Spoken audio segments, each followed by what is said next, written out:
चुंबकीय तरंग, electromagnetic wave, इसे हम लोग क्या कहते हैं, इलेक्ट्रोमैग्नेटिक वेव, इलेक्ट्रोमैग्नेटिक वेव, विद्युत चुंबकीय तरंग। ये ससुरा इसे हम अयांत्रिक कहते हैं, क्या कहते हैं, अयांत्रिक, अयांत्रिक कहते हैं, क्योंकि यह माध्यम में भी जा सकती है, माध्यम में भी जा सकती है, अपनी किसी चीज को पकड़ के जा सकती है, निर्वात यानी अंतरिक्ष में भी जा सकती है, दोनों में ये जा सकती है। इस ससुरा का चाल जो होता है प्रकाश के चाल के बराबर होता है, 10 के पावर 8 मीटर पर सेकेंड स्क्वायर होता है, पर सेकेंड होता है, इतना भयानक चाल होता है। और ये ना कभी भी ना पुल पचक के नहीं जा सकती है, ऐसे ऐसे नहीं जा सकती, जब भी जाएगी तो इससे, तो ये किस डिजाइन में गति करती है, लगभग अनुप्रस्थ की तरह गति करती है। कैसे गति करती है, अनुप्रस्थ की तरह। अनुप्रस्थ पूरा भयानक ऐसे करता है, तो ये भी अनुप्रस्थ की तरह ही गति करती है। कैसे गति करेगी, अनुप्रस्थ की तरह। तो ये कैसे गति करती है, अनुप्रस्थ की तरह, कैसा, अनुप्रस्थ की तरह करती है, अनुप्रस्थ की तरह। और इसमें ध्रुवण की घटना देखी जाती है। ध्रुवण का मतलब होता है कि आगे जाके बिखर जाना। जैसे देखिएगा महिलाओं का बाल होता है ना, तो अगवा से 2 मुंह फेंक देता है, तो वो उसी को कहते हैं ध्रुवण हो गया। तो इसमें कैसी घटना दिखती है, पोलराइजेशन यानी ध्रुवण की घटना देखी जाती है विद्युत चुंबकीय तरंगों में। विद्युत चुंबकीय तरंगों में ध्रुवण की घटना को देखा जाता है। विद्युत चुंबकीय तरंग कुछ तरंग नहीं है, बल्कि यह प्रकाश होती है। इसकी चाल 3 × 10 के पावर 8 मीटर पर सेकेंड होता है। ये अनुप्रस्थ होती है और साथ में 21 गुण को दर्शाती है, ध्रुवण को। ध्रुवण प्रकाश आप बताइए, अगर ध्रुवण होगा तो आगे जाके ऐसे क्या होगा, कई डायरेक्शन में फैल जाएगा कि नहीं होगा। आगे बढ़े सर, सेकेंड क्लास क्यों नहीं चल रहा है, तो ही अभी हुआ ही, अभी आज सेकेंड क्लास है।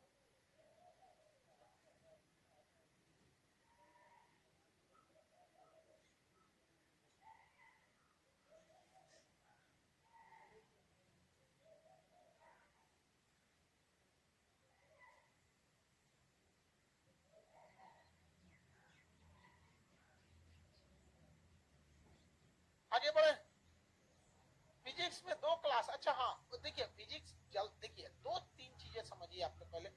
जितना जल्दी हम लोग मेन हिस्सा 70% 80% खत्म कर लेंगे, तो फिर हम लोग टेस्ट पे भिड़ेंगे आप लोग के, इसलिए आप लोग को ये सब चीजों को करना है। आगे देखते हैं,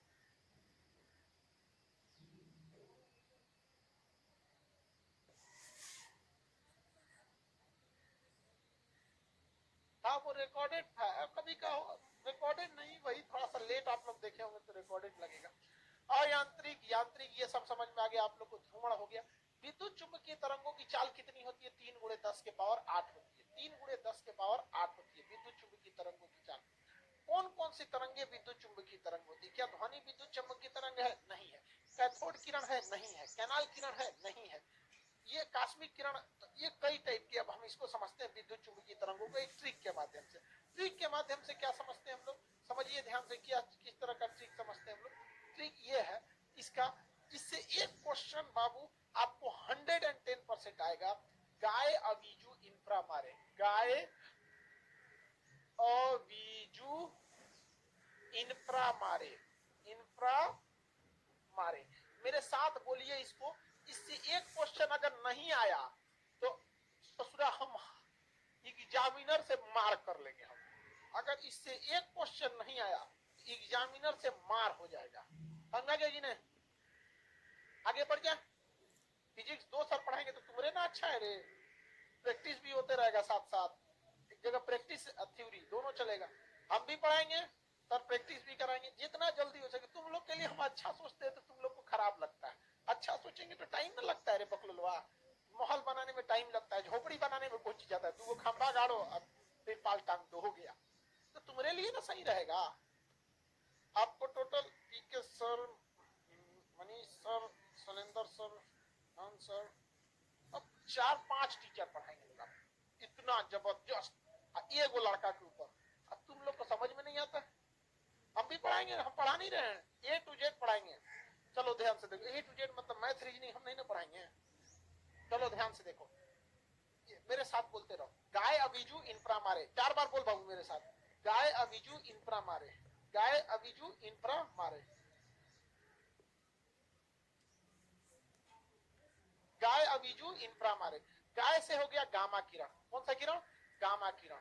गाय से क्या हो गया, गामा किरण। साथ बोलते चलो, पहला क्या हो गया, गामा किरण। गाय अभिजु इंफ्रा मारे। ए से क्या हो जाएगा बताइए, ए से एक्सरे। ए से क्या होगा, एक्सरे होगा। गाय अभिजु इंफ्रा मारे, ए से क्या हो गया, एक्सरे हो गया। ए से हो गया एक्सरे, ए से हो गया एक्सरे, याद रहेगा। ए से क्या हो गया, एक्सरे। गा से क्या होगा, गामा किरण। कौन सी किरण, गामा किरण। ए से क्या हो गया, एक्सरे हो गया। ए से क्या हो गया, एक्सरे हो गया। ए से एक्सरे हो गया। अबीजू से अ से, अभी से क्या हो जाएगा भैया, ये देखिए, बी से, बीजू से अ से हो जाएगा अवरक्त। अ से हो जाएगा अवरक्त, नहीं अल्ट्रावायलेट। अ से क्या होता है, अल्ट्रावायलेट। अल्ट्रावायलेट इंग्लिश में क्या कहेंगे, अल्ट्रावायलेट को शॉर्टकट में यूवी। अभी से क्या हो गया, विजुअल। वी से विजुअल, वी से विजुअल, वी से विजुअल। इंफ्रा से इंफ्रारेड, इंफ्रा से इंफ्रारेड, इंफ्रारेड, इंफ्रा से इंफ्रारेड। मा से माइक्रो, मा से माइक्रो, मा से माइक्रो। रे से रेडियो, रे से रेडियो, रे से रेडियो, रे से रेडियो, रे से रेडियो, रे से रेडियो। केशव कुमार अभी ट्रांसवर्स और आगे बढ़े। केशव कुमार अभी ट्रांसवर्स पे ही अटे हैं।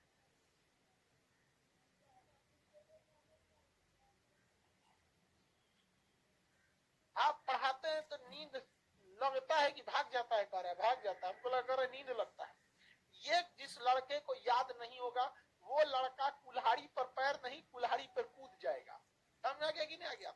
गाय अभिजु इंफ्रा मारे, गाय अभिजु इंफ्रा मारे।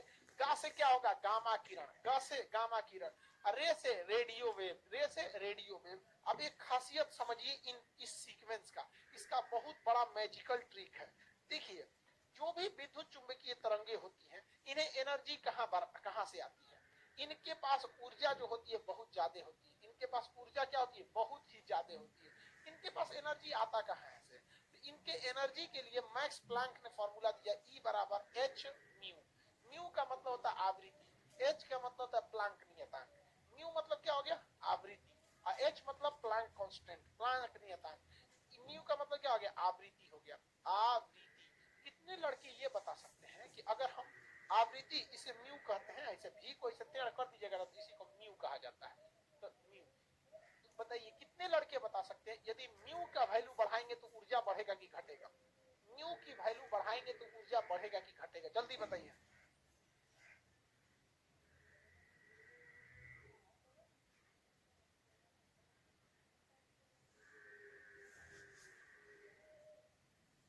बढ़ेगा, वेरी गुड, तो सीधा रिलेशन है।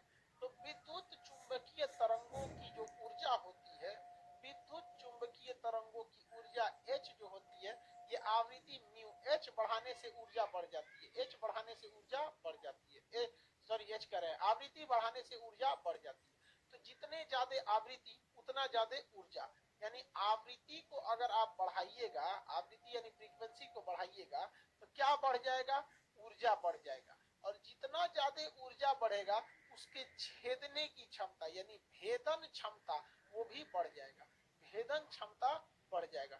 यानी आपको केवल बढ़ाना फ्रीक्वेंसी है। जैसे ही आप फ्रीक्वेंसी बढ़ा देते हैं, जैसे ही आप क्या बढ़ा देते हैं, फ्रीक्वेंसी बढ़ा देते हैं, उसकी ऊर्जा ज्यादा हो जाती है, उसकी भेदन क्षमता ज्यादा हो जाती है। आप बताइए, जो लेजर की कटिंग करने के लिए ऑपरेशन से लेजर से कटिंग किया जाता है या किसी लोहे को काटा जाता है, तो कटिंग करते के दौरान उसकी भेदन क्षमता ज्यादा होती है, लेकिन उस मशीन में आवृत्ति को बढ़ाया जाएगा या घटाया जाएगा, तो आवृत्ति को हमेशा बढ़ाया जाएगा। आवृत्ति जितना बढ़ाएंगे ऊर्जा उतनी बढ़ेगी, भेदन क्षमता उतना ही बढ़ जाता है। तो ये याद रखिएगा, हमेशा आपको आवृत्ति पर ध्यान देना है। जिसकी आवृत्ति कम, उसके अंदर छेदने की क्षमता होती ही नहीं है।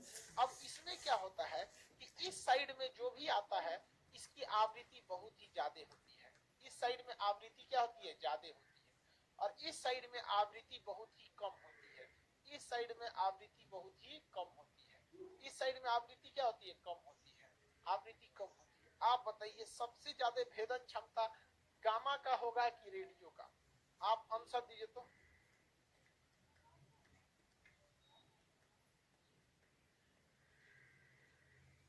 आगे बढ़ जाए,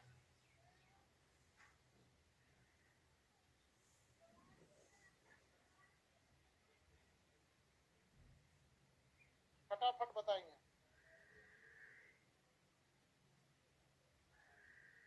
आंसर देते चलिए। हाँ, गामा का ज्यादा होगा। ऊर्जा किसके पास ज्यादा होगा?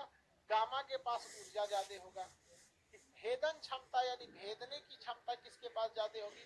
भेदन क्षमता ज्यादा होगी, सब गामा के पास होगी। भेदन क्षमता सब इधर ज्यादा होगी।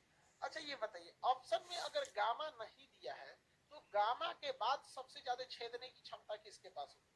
गामा के बाद छेदने की क्षमता एक्सरे के पास होगी।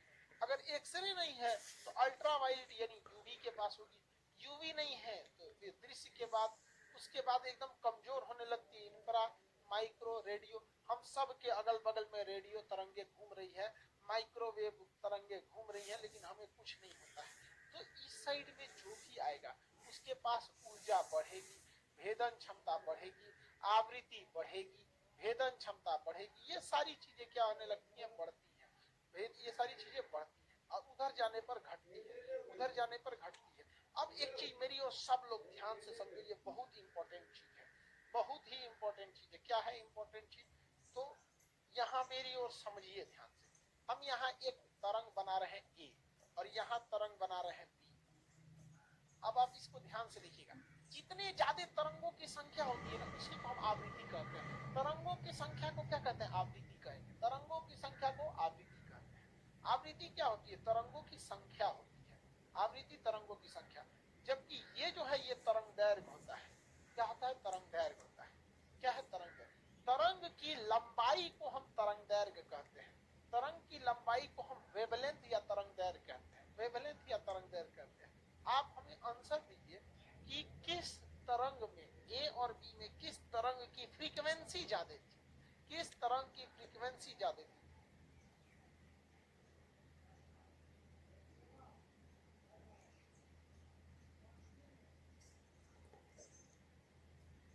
नहीं जाना? आंसर दो बाबू। फ्रीक्वेंसी ज्यादा ए की है, फ्रीक्वेंसी ज्यादा ए की है, तो बी का क्या चीज ज्यादा है? इसकी फ्रीक्वेंसी ज्यादा नहीं है तो क्या ज्यादा है? इसका वेवलेंथ ज्यादा है। वेवलेंथ ज्यादा है। अगर आप वेवलेंथ को लंबा करने की कोशिश कीजिएगा तो फ्रीक्वेंसी कम हो जाएगा, और अगर फ्रीक्वेंसी ज्यादा करने की कोशिश कीजिएगा तो वेवलेंथ कम हो जाएगा। क्या कम हो जाएगा? वेवलेंथ कम हो जाएगा। हम आपको दिखाते हैं एक एग्जांपल में तो करके, आप देखिए।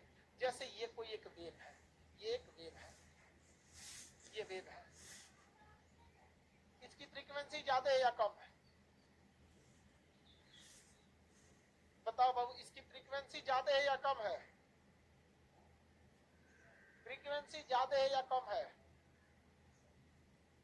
फ्रीक्वेंसी ज्यादा है। फ्रीक्वेंसी क्या है? ज्यादा है। इसकी फ्रीक्वेंसी ज्यादा है, वेवलेंथ इसका कम है। अच्छा, हम अगर इसका वेवलेंथ बताएं बढ़ाएंगे तो फ्रीक्वेंसी घट जाएगी। वेवलेंथ मतलब होता है वेव की लंबाई। देखिए तो लंबाई कैसे निकालते हैं? एक श्रृंग से अगले श्रृंग के बीच की दूरी को ही तो तरंग की लंबाई कहते हैं। वेवलेंथ कम है कि नहीं है? वेवलेंथ कम है, वेवलेंथ कम है। वेवलेंथ क्या है? कम है। अगर हम इसके वेवलेंथ को बढ़ाएंगे तो आवृत्ति घटेगी कि नहीं? देखिए हम बढ़ा के दिखाते हैं, घट जाएगा। देखिए इसके तरंग की लंबाई हम क्या कर रहे हैं? बढ़ा रहे हैं। आवृत्ति घट गया कि नहीं घट गया? देखिए आवृत्ति घट गया। कितने तरंग आ रहे हैं? देखिए आवृत्ति किसे बताती है? तरंगों की संख्या। एक कितने तरंग आ पाए? 1 2 3 4 5 6 7 8 9 10, केवल 10 तरंग ही आए। कई को पिक्यूलियर होगा सब इसमें होशियार, वो नीचे भी गिन देगा सब। अरे भैया ये को पूरा ना तरंग होता है, तो कितने तरंग आए हैं? 10। 1 2 3 4 5 6 7 8 9 10, यानी इतने बड़े बोर्ड में 10 तरंग आया। कितना तरंग आया? 10 तरंग आया। लेकिन अगर हम तरंगों को छोटा करेंगे, तरंगों को छोटा करेंगे तो इसकी वेवलेंथ घट जाएगी। इसकी वेवलेंथ क्या हो जाएगी? घट जाएगी। लेकिन तरंगों की संख्या बढ़ जाएगी। अब गिनिए तो बोर्ड की लंबाई तो उतनी ही है, लेकिन तरंग गिनिए। 1 2 3 4 5 6 7 8 9 10 11 12 13 14 15 16 17 18 19 20 21, 21 को हो गया। यानी अगर हम तरंग को छोटा करेंगे, वेवलेंथ को घटाएंगे तो फ्रीक्वेंसी बढ़ जाएगी। फ्रीक्वेंसी बढ़ जाएगी। फ्रीक्वेंसी लंबाई को बताता है या तरंगों की संख्या को? लंबाई को या तरंगों की संख्या को? तो तरंगों की संख्या को। तो हम यहाँ एक चीज लिख सकते हैं कि फ्रीक्वेंसी और वेवलेंथ में उल्टा रिलेशन होता है। आवृत्ति अगर बढ़ाइएगा तो वेवलेंथ घट जाएगा। फ्रीक्वेंसी और वेवलेंथ यानी तरंग दैर्घ्य में उल्टा संबंध होता है।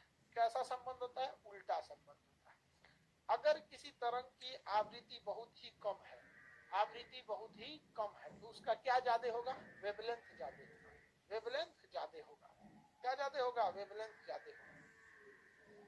इस हिसाब से ध्यान से देखिए, इसकी आवृत्ति सबसे ज्यादा, इसकी आवृत्ति सबसे ज्यादा, तो क्या चीज सबसे कम होगा?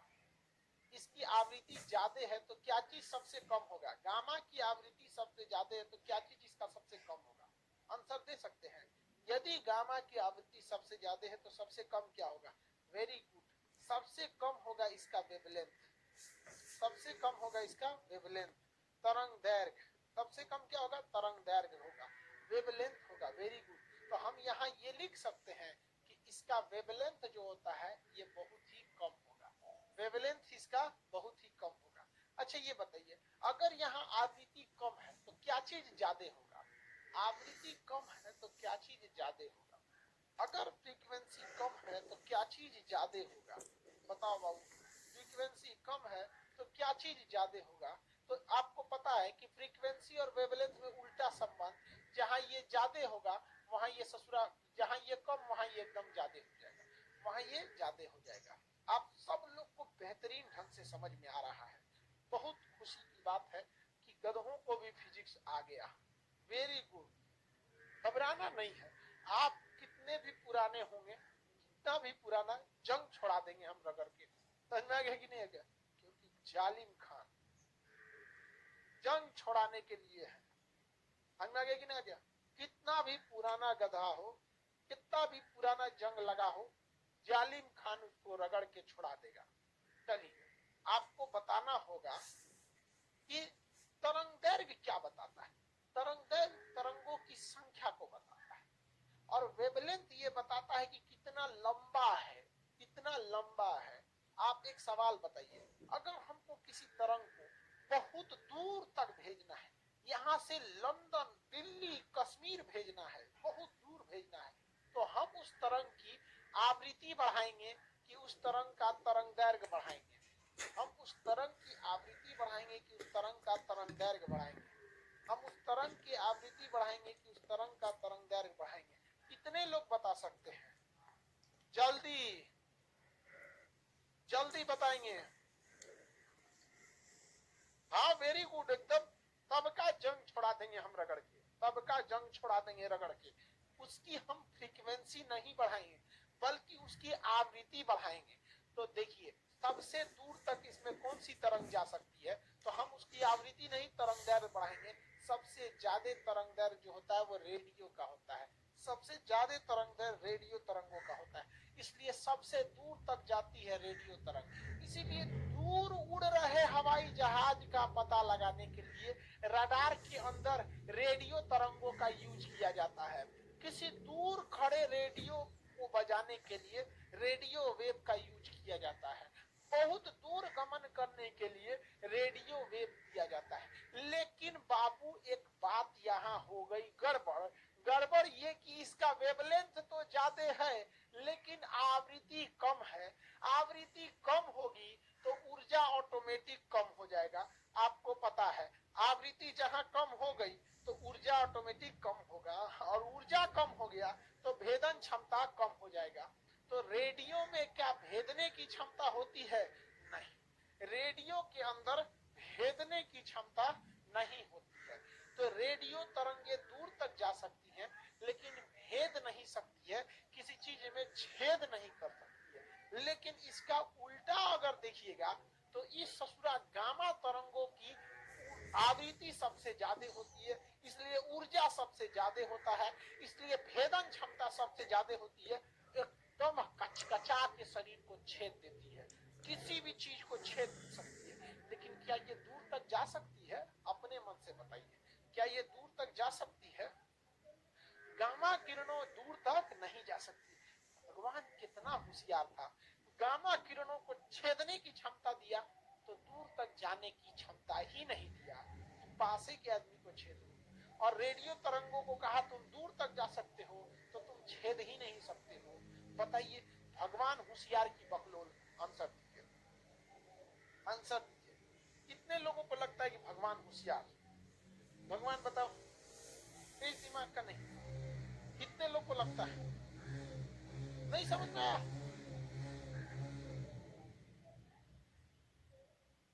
वेरी स्मार्ट, भगवान वेरी स्मार्ट, वेरी गुड। तो सूर्य कोई को बकलोल कह रहा है सब। भगवान वेरी स्मार्ट। लड़की सब ब्यूटीफुल लिख रही है, ये सब का दूसरे दिमाग होता है। ये सुंदर और बदसूरत समझ लिए, तो स्मार्ट मतलब सुंदर समझ लिए।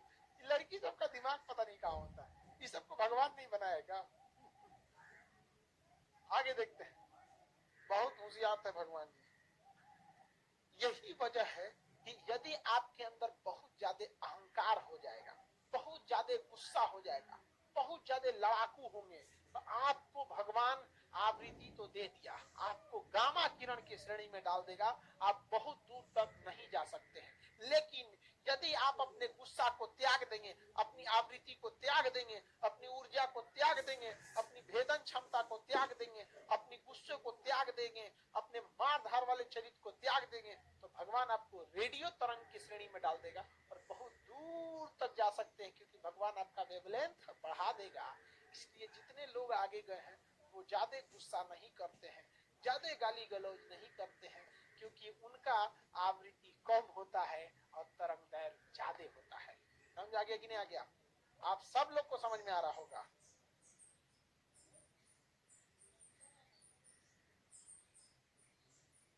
आगे बढ़े। लड़की सब पिकुलियर होती है, पता नहीं भाई पिकुलियर मतलब क्या है।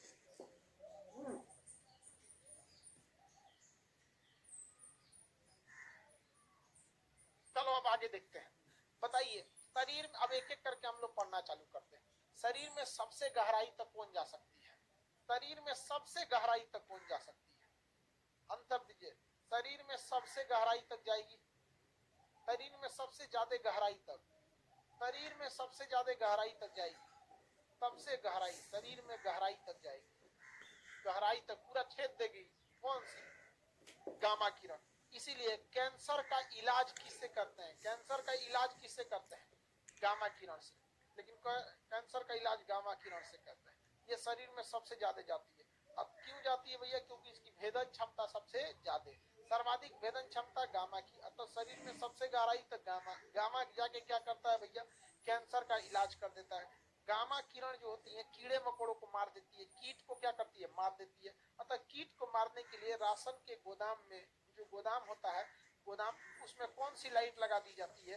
गोदाम के अंदर गामा लाइट लगा दी जाती है, ताकि अंदर जितने भी कीड़े मकोड़े होंगे छेद देगा और मर जाएंगे। इसलिए गोदाम में जाएंगे, बड़े बड़े जो गोदाम होते हैं बड़ी बड़ी कंपनियों को, तो गोदाम का दरवाजा बंद करने से, खोलने से पहले वहां पहले ही एक स्विच मिलेगा, आप गामा किरणों को बंद कीजिए। पता चला गामा किरण चालू है, चल गए गोदाम में, छेद देगा। बाहर निकलेंगे तो कोई कहेगा मच्छरदानी है ये, तो मच्छरदानी बना देगा। कीटों की रक्षा के लिए गामा किरण का ही प्रयोग किया जाता है। कैंसर के इलाज में गामा किरण का प्रयोग किया जाता है। एमआरआई मशीन में, मैग्नेटिक रेजोनेंस इमेजिंग में किसका प्रयोग करते हैं? गामा किरणों का प्रयोग करते हैं। कैंसर के इलाज में गामा किरणों का। जितने भी रेडियो एक्टिव पदार्थ होते हैं, जैसे यूरेनियम हो गया, बताइए, परमाणु बम फेंकते हैं तो परमाणु बम में होता है यूरेनियम, परमाणु बम फेंकते हैं तो परमाणु बम में होता है यूरेनियम, और यूरेनियम होता है रेडियो एक्टिव। जब वो ब्लास्ट करता है तो उससे कौन सी रोशनी निकलती है?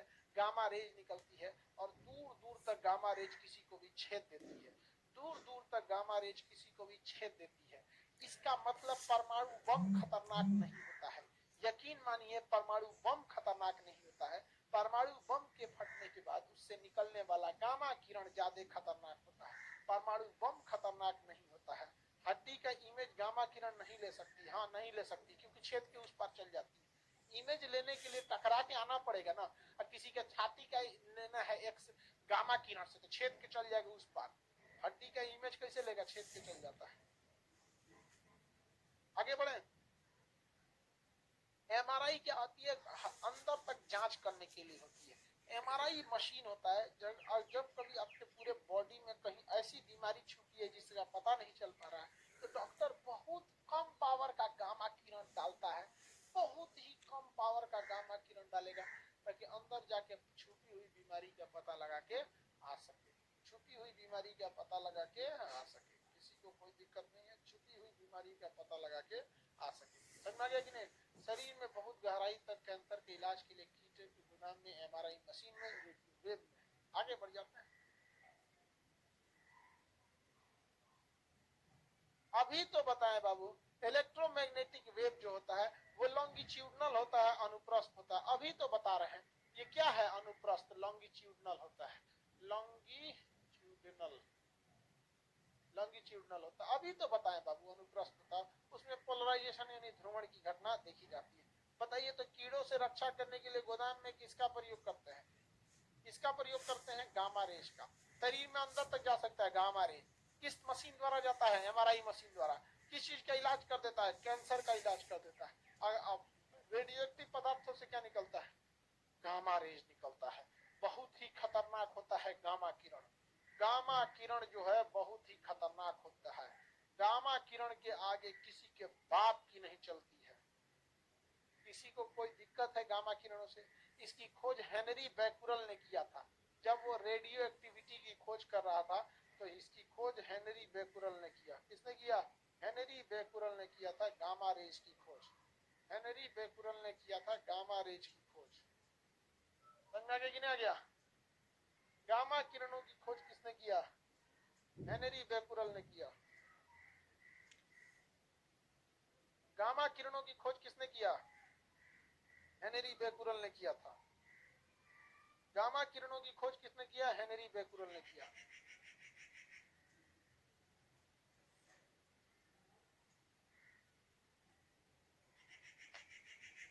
नहीं समझ में आया?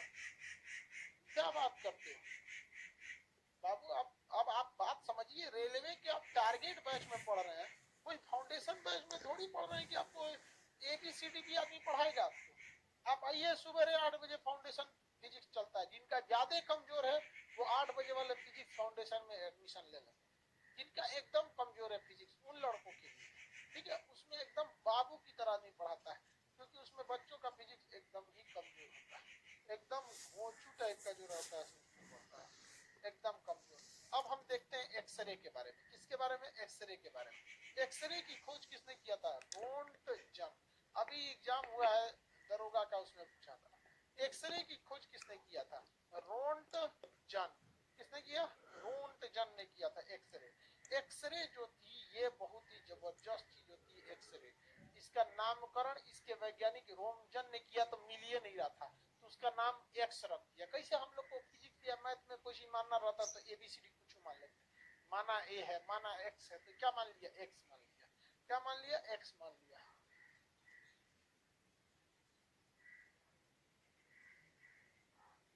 आगे बढ़े।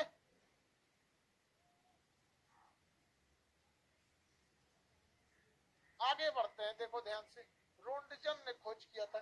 इसकी एक खासियत होती है कि ये हड्डी को नहीं छेद सकता है। हड्डी जो होती है हड्डी को नहीं छेद सकता है, हड्डी को छेद नहीं सकता, हड्डी से टकरा के वापस आ जाता है। इसीलिए इसका प्रयोग डॉक्टर करता है।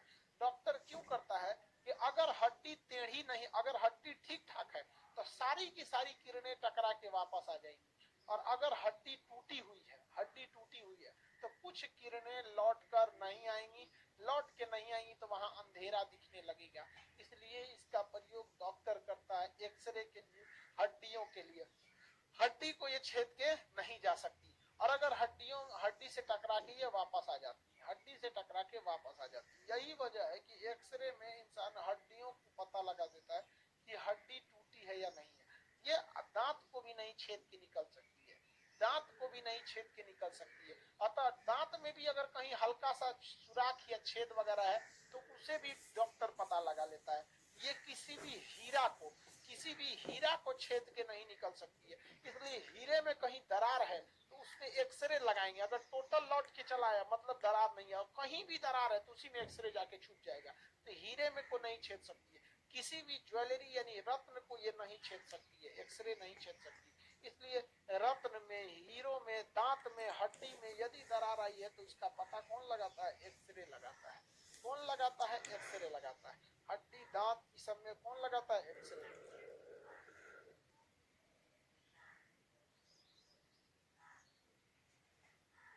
किसी को कोई दिक्कत? सर मैं नहीं पढ़ी हूँ, मुझे नहीं आ रहा है। इसको देखो ना भाई, नहीं आ रहा है तो इसको समझो। जो लड़के कमजोर हैं उनको ज्यादा मेहनत करना चाहिए। तो ऐसा कहते हैं जैसे लगता है कि नहीं उनके लिए टीचर अलग से मेहनत करते हैं। भाई आप खुद समझो कि अगर कोई लड़का रेस में धीमा दौड़ रहा है तो क्या करेगा? एम्पायर उसकी जगह दौड़ेगा? आपको ज्यादा मेहनत करना पड़ेगा। तो इसको समझो, नहीं समझो तो ये तो नया चीज है। एक्सरे मशीन होती है जिससे एक्सरे निकलती है। अगर हमारे शरीर में जाएगा तो हड्डियों से टकरा के वापस लौट जाएगा। हड्डी में अगर दरार है तो हर जगह का लौट जाएगा, लेकिन उस दरार में नहीं लौटेगा। जैसे आपको अगर पता करना है कि किसी लकड़ी में छेद है या किसी दीवार में छेद है कि नहीं, तो आप रोशनी जलाते हैं नहीं, टॉर्च, और उस पार से जाके देखते हैं। अगर उस पार से आ गया तो ठीक है, नहीं आया तो उस पर अगर छेद रहेगा तो रोशनी चला जाएगी। हड्डी, दांत, हीरा और रत्नों की जांच के लिए किसका प्रयोग करते हैं? एक्सरे का प्रयोग करते हैं। किसका प्रयोग करेंगे? एक्सरे का प्रयोग करेंगे। एक्सरे की भी भेदन क्षमता ज्यादा होती है। जब परमाणु बम फूटता है तो उसमें से एक्सरे भी निकलता है। जब परमाणु बम फूटता है तो उससे एक्सरे भी निकल जाता है। क्या निकल जाता है? एक्सरे निकल जाता है। एक्सरे के बाद कौन आएगा? UV wave. एक्सरे के बाद कौन आएगा? UV wave, ultra violet. UV यानी अल्ट्रा वायोलेट। यूवी का मतलब अल्ट्रा वायलेट आएगा। यूवी यानी अल्ट्रा वायलेट आएगा। कितने लोग बता सकते हैं यूवी वेव को अल्ट्रा वायलेट जो वेव होते हैं? इसको धसका की इधर देख देते हैं।